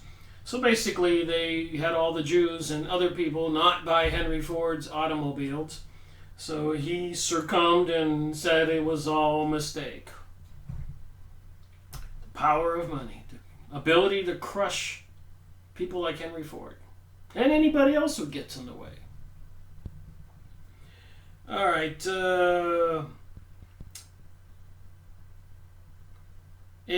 American Jewish Committe President Louis Marshall protests to Frank Doubleday regarding the publication of the anti-Semitic literature attacking European Jewish immigrants. Files Amicus Crucia brief in Pierce and Society of Sisters defending the right of Catholics to send their children to parochial school in 2000. In the wake of anti-Jewish Arab riots in Palestine, the AJC urges the U.S. State Department to press British officials to restore order and to provide for the security of the Jewish Committe. And remember, this is a website for them, so they're probably going to paint all this information in a positive light. So when you're reading it, don't just believe, you're getting the full story. Remember, they used the Balfour Agreement when Britain was losing the war to supply them with the money and everything else they needed. Plus, they controlled Woodrow Wilson, the USA president, and they deceived the USA people into the war with more agitation, saying that a ferry was sunk off of Britain with Americans on it by the Germans, which later on there was some suspicious information about those accusations. And the same thing with World War II. This stuff was orchestrated. They were preparing for these world wars ahead of time, including the mental attitudes of the people. Of course. They have a plan. 9/11 was part of that plan. So here we go.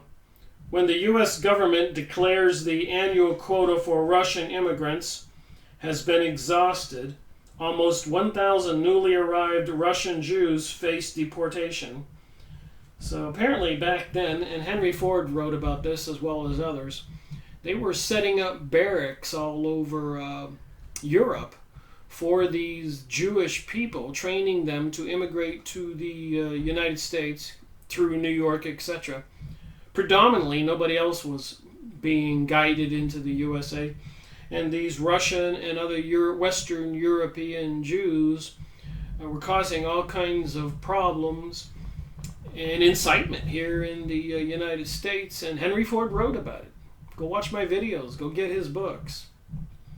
And many other people were aware of it. It says it right here on the AJC, American Jewish Committe site. AJC helps to secure admission to the vast majority, so the American Jewish Committe made sure that those 1,000 newly arrived Russian Jews would not be deported. And since then, for the past 100 years, there's been this program called Aliyah, the return. So for 2,000 years, 3,000 years, the Jews were dispersed all over the world. This is biblical. Everybody knows this. A lot of people probably are not taught it in school. But for the last 100 plus years, 150 years, they've been covertly, behind the scenes, causing agitation to get all the Jews to return to the Holy Land as part of some biblical prophecy. Paying some of these people $20,000, $60,000 if you were a doctor or something, helping them liquidate all their assets, causing, again, economic hardships. Some of them shut down their plants in the United States and opened up manufacturing facilities in China, disrupting the American economy. But remember, we Americans are non-Jews. Not a lot of Americans are Jews, but we non-Jews are goy goyim, so they say. According to that book, please go look this up and watch this guy's videos. Don't believe me. Don't believe anything you hear this guy say either. Take notes and go look it up like I do. A Goy Guide to the World History. A Goy Guide to World History. Unbelievable videos on YouTube. With E. Michael Jones. Author of The Jewish Revolutionary Spirit and Its Impact on World History. So without a doubt, this is impacting world history, our world. Where's it going to end? And is it over? Obviously, it's coming at us like a freight train, like I keep saying. Okay, back to this little AJC website here. I'm into the 1920s. I'm going to stop here. You can go to that website and click the 1930s and 1940s and 1950s and 1960s, 70s, 80s, 90s, and even 2000. But remember, this website is Prejudice. They're painting themselves in the positive light. And the rest of us for 2,000 years as the evil people. And pretty soon it'll be the Christians who will be the evil ones, and the Satanists and Zionists and Luciferic people will be the ones you have to swear allegiance to, the utopians, to rule the world. Under threat of death with the 30,000 guillotines, You can go look up on YouTube, apparently, that the government in the USA purchased.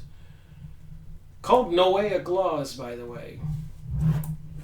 The preferred method to have people killed for heresy, for not going along with the New Order.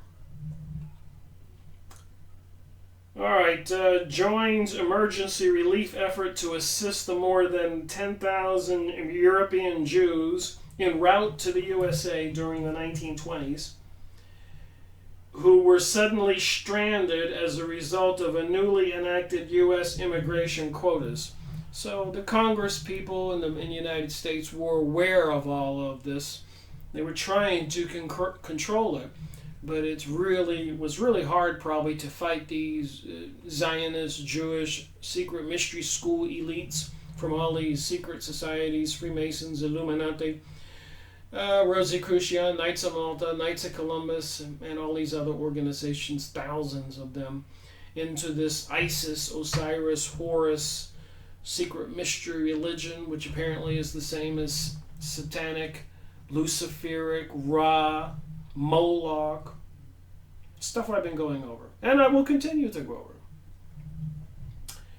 When the Freiburg Passion Play is staged in America, American Jewish Committe voices strong objection to the producers and provides Jewish community leaders with material to assist them in formulating protest, gaining support from Christian clergymen. But they don't want us to talk about all this other propaganda going on today,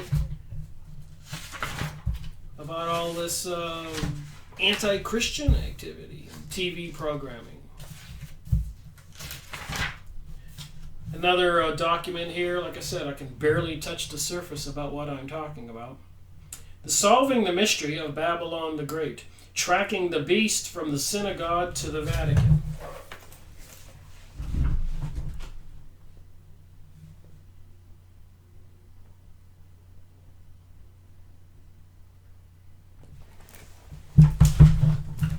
Got a lot of reading to do here. That was 6 pages long there. You can go look this stuff up or buy these books. The Sea of Blood, The Truth About the Bolshevik Revolution After World War I.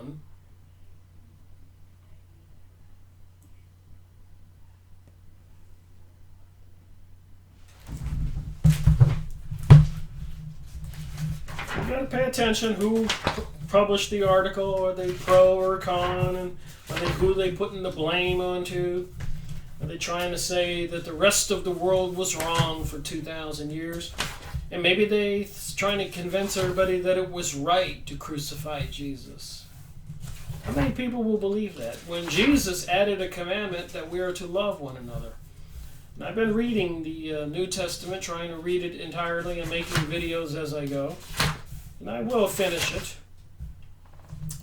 I did look up this on Yahoo search, anti-Semitism in Europe before the Holocaust. The Frankfurt School and the Jews, the making of anti-Semitism as a political movement, everyday anti-Semitism in pre-war Nazi Germany.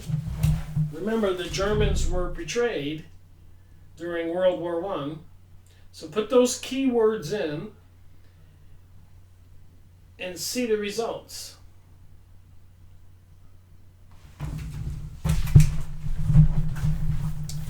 I mean, it's hard for me to believe this stuff. If I didn't get this research, I wouldn't believe it. The other keyword I put in, 1939 research project on anti-Semitism.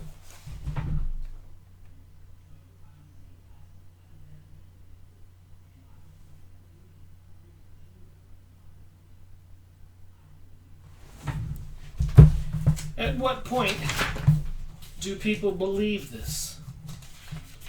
What does it take? Obviously, New World Jewry, 1493 to 1825. Apparently it's a book. I need to get it. So New World Jewry, 1493, that's like 1500, to 1825. So 400 years PDF download. You can go get this document and read it before I do. There's all the links. Some of them is 2 pages. I'm only showing one on all of these search results. All right, New Politics, the Frankfurt School and the Jews, another important thing to go look up. See the book there?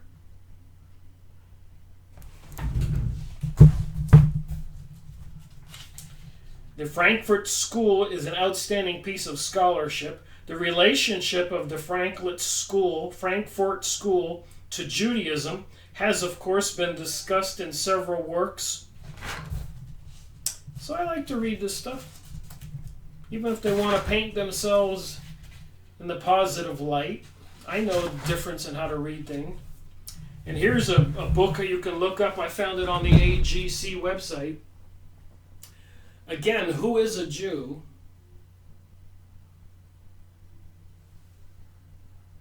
The American Jewish Committe. It's on that AGC. There's all kinds of publications you can look at. So I suppose if you're Jewish and you want to believe the way they're painting the picture, you'll see that the whole world is against the Jews. Arab-Israeli tensions. The American Jewish Committe. These are books and pamphlets on the AJC website. Quite the interesting documents. I showed this earlier. Read these letters. If I'm showing anything, it's that this problem has existed for a long time.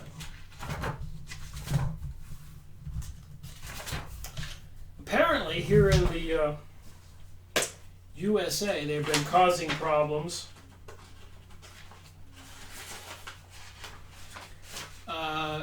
Increasing the tensions between the whites and blacks and other issues. You can see my search information, and these are all the results.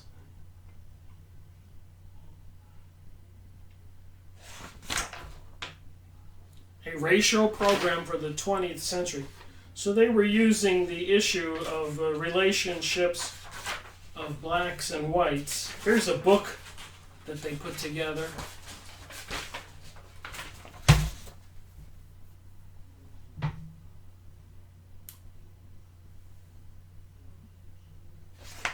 So these people are doing a study on prejudice, and they're creating incitement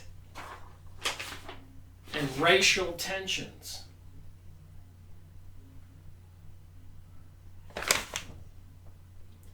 Jews civil rights author Bill. So it says on this document that if you go look it up, Jews behind race mixing in America.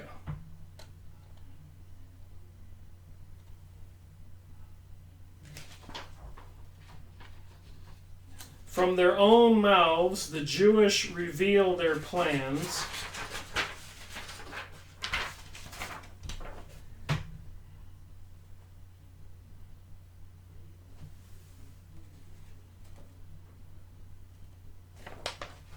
That's that document I showed you, the title.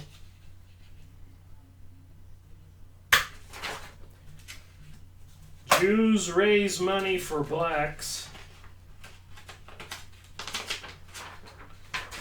They didn't do it really for blacks.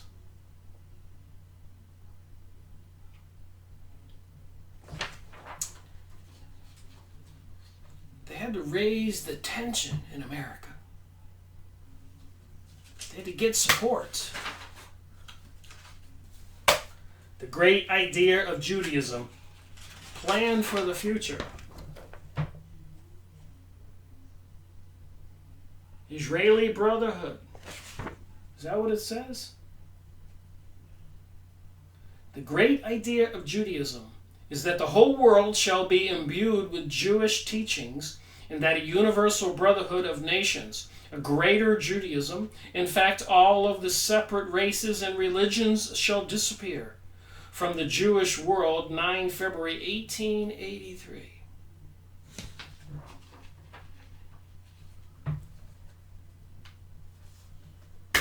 So what am I supposed to think when I do my research?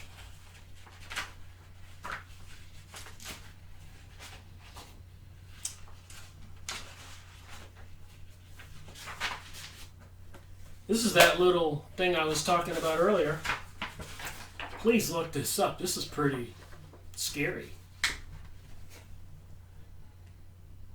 Jewish Noahic laws passed by Congress are for beheadings of Christians.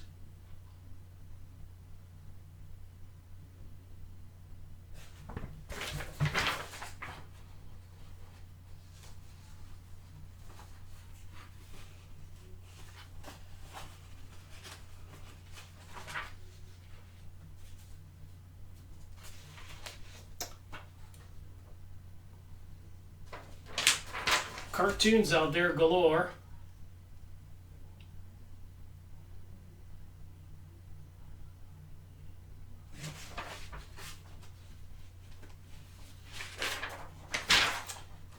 So here I am watching videos on YouTube, coming across this kinds of materials,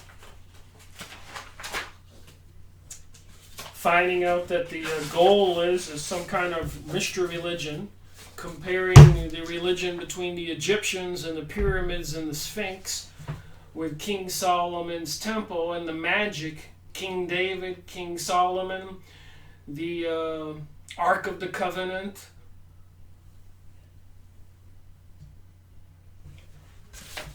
Greater Israel. What are we to think? And I wish I could have read more from the studies in Prejudice, but I showed you where you can go look it up. And all these other documents on that AJC, American Jewish Committe website, they have all kinds of links to the pamphlets and books and all those other icons for the different years and the activities. So if anybody thinks that all of this is going to go away, they're crazy. If anybody thinks that the things that are happening now are not related, they're crazy. It is related. It is happening. The TV programming is there. The media, the news, the activities, the propaganda, the false news. I guess the world's a stage. And we all need to focus on what play is being played. Interestingly enough, on my Nexus magazine, I've got to read this article. It should be interesting. Is reality an illusion?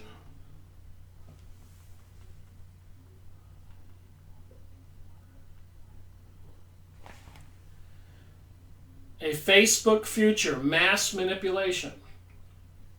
UFO disclosure in the media. So the UFO alien thing is all propaganda. Some kind of thing they don't want you to know the truth about. Light therapy for Parkinson's, energized water, the rise of artificial intelligence. On the bottom there.